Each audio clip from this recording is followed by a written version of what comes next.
And so now I want to ask you that question there on podcasting, because this is a mentorship podcast and people always take away something from it.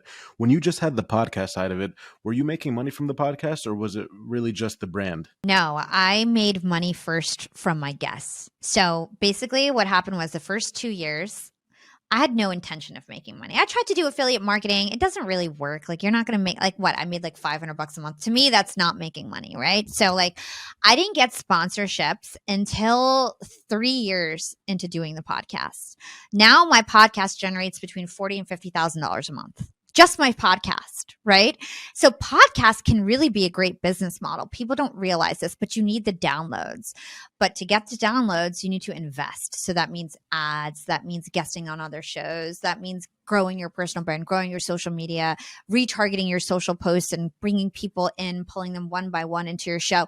And so it takes a lot of resources. And for me, I did a decent job. Like, I really did grow a decent amount in the first 2 years. That's one of the reasons why I was able to launch my social agency and all that. But the real money came when I decided to take the demand of my guests. So, right, there's multiple ways to monetize a show.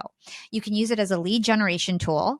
And there's two audiences for that. There's the guests who come on your show, and there's your audience itself. So some people like sell courses to their audience or try to sell like a book to their audience. I have a certain type of guest. They're usually best-selling authors, CEOs, celebrities.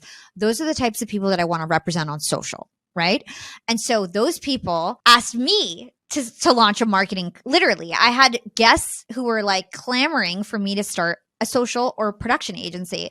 And it was my guests who became my clients. And so even till this day, most of my money is coming from the guests that come on my show. By the end of the call, usually they're like, so can you tell me about Yap Media? Like, could you do this for me? And it just turns into like a discovery call by the end of it. Or they'll be like, can we schedule time and talk about your social services afterwards? And I almost never do any selling. I don't do any paid ads for my company. I don't do any like Facebook ads. I don't do any cold outreach. It's all just people who come on my show and are interested in my services. So using a podcast as a lead generation tool for whatever your business is super smart. So you always want to think, what is the business that I have and who is my perfect clientele? Now, can you have a podcast where you interview your perfect client? If so, then you have a really great natural way to get to know them, to build trust, and then they'll buy from you later down the line and you're not like directly selling to them. So that's how I first generated money. I then took that and reinvested it in my show, because my ultimate show is to make an impact in the world, use my voice for good, become the #1 female podcaster in the world. So because I was making all this money on the social side, I got to have my own social team. So like Yap Media pays for it's as if I have $20,000 in marketing budget for my own, like every month. You know what I mean? I have my own team, all this kind of stuff. It's only because my agency is funding that, right? So I have like a professional team, and then I do advertising to grow my show. And then I was able to get sponsorships and make all that money back.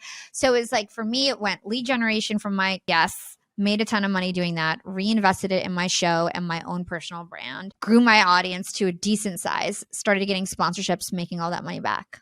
I hope people just rewind that whole clip. You just gave a masterclass in literally 3 minutes on podcasting right there. That was so many gems there. And like the awesome thing about you too is the way that you've been the ability to pivot too, right? So I think I also took advantage of it. But when Clubhouse first launched, that was an opportunity for people to really get themselves out there. And for me, there was a couple of things that helped me kind of get into the podcasting. One was your journey, and I think the Middle Eastern resonation, that really kind of resonated with me well.